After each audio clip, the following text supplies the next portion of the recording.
Okay, people, I know I'm gonna catch some flack off this. You see them beehives behind me? You see this right here?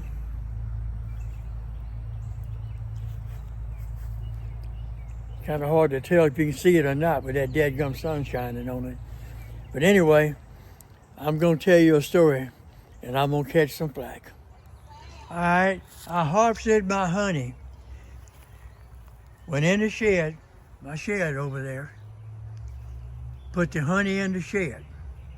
I was gonna go ahead and render it and bottle it. Got a phone call.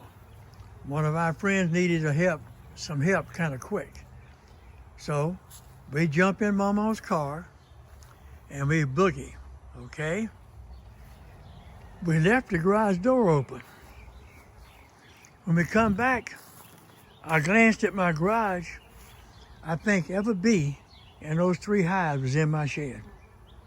Every one of them up in my shed, in my wheelbarrow, and my container, gathering honey.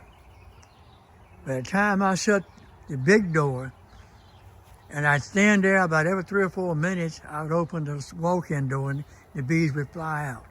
Then I'd close the door and wait 4 or 5 minutes. And I proceeded to do this for a couple of hours till I got all the bees out of my shed. And then I went in there to process my honey. And people, this is what I had. I had trays with no honey. So what I did was, I just went ahead and took all the wax. I at least got some wax out of the deal.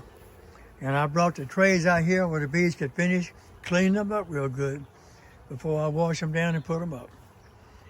So, long story short, harvested the honey, did not secure it, wound up with no honey.